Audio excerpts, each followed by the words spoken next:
4 अप्रैल shift 1 JEE main 2026 का problem है।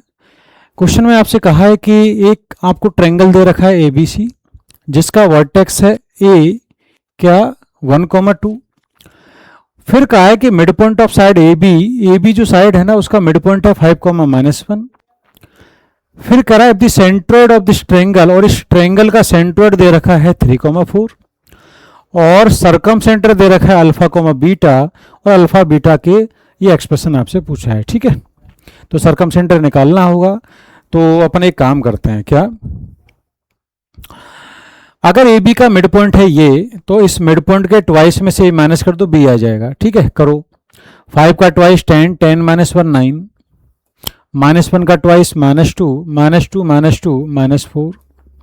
ठीक है, सी निकालना है। मान लो ए कोमा बी है ये ABC ट्रायंगल का ये सेंट्रोइड है। सेंट्रोइड क्या लिखोगे बताओ? 1 + 9 यानी 10, 10 + a तो ये आ जाएगा 10 + a divided by 3, -4 + 2 that is -2 + b divided by 3। X coordinate के बराबर कर दो, वहां से a आ जाएगा।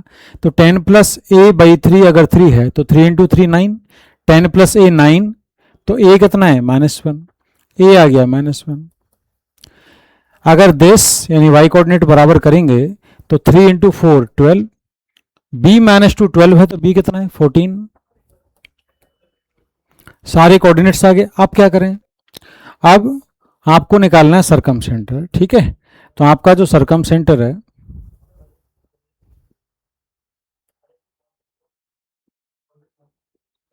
मान लो आपका सरकम सेंटर है ओ अल्फा बीटा, यही तो दिया है।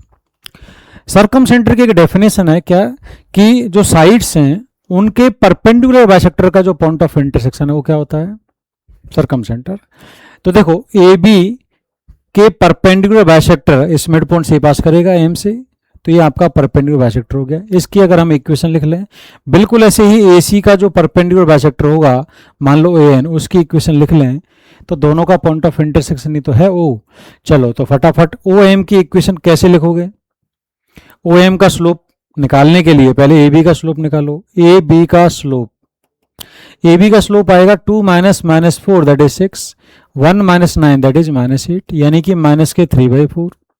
ए बी का स्लोप, ए बी के परपेंडिकुलर है ओ एम, तो ओ एम का स्लोप हो जाएगा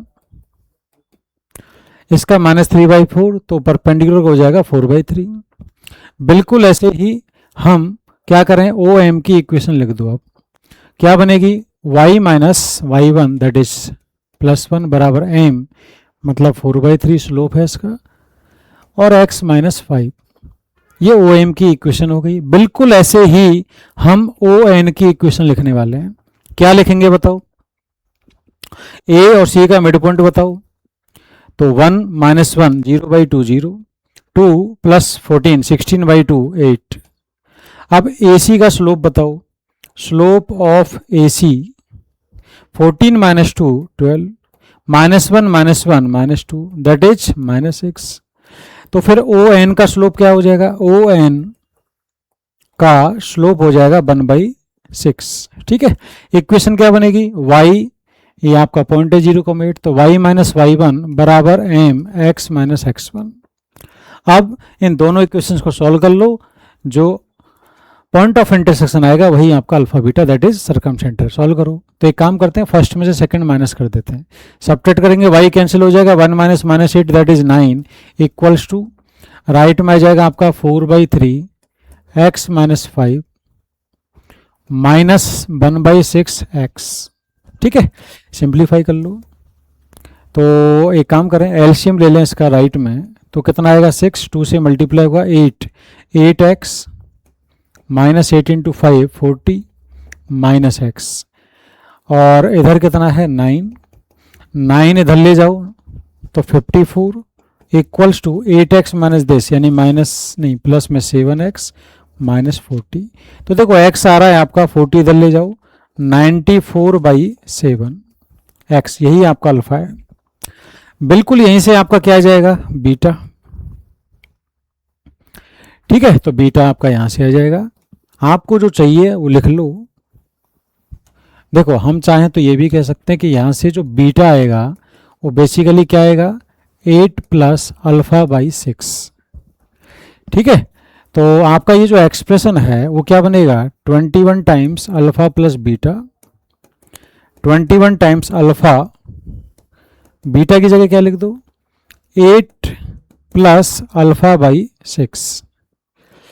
यह आ जाएगा 21 अल्फ़ा प्लस अल्फ़ा बाई 6, तो मतलब 7 अल्फ़ा बाई 6 प्लस 8, ये अपना आंसर है। अल्फ़ा आपके सामने है, पुट कर दो यहाँ पे। तो 21 7 अल्फ़ा आएगा 94, 94 बाई 6 प्लस 8। ठीक है, कैलकुलेट कर लो फटाफट।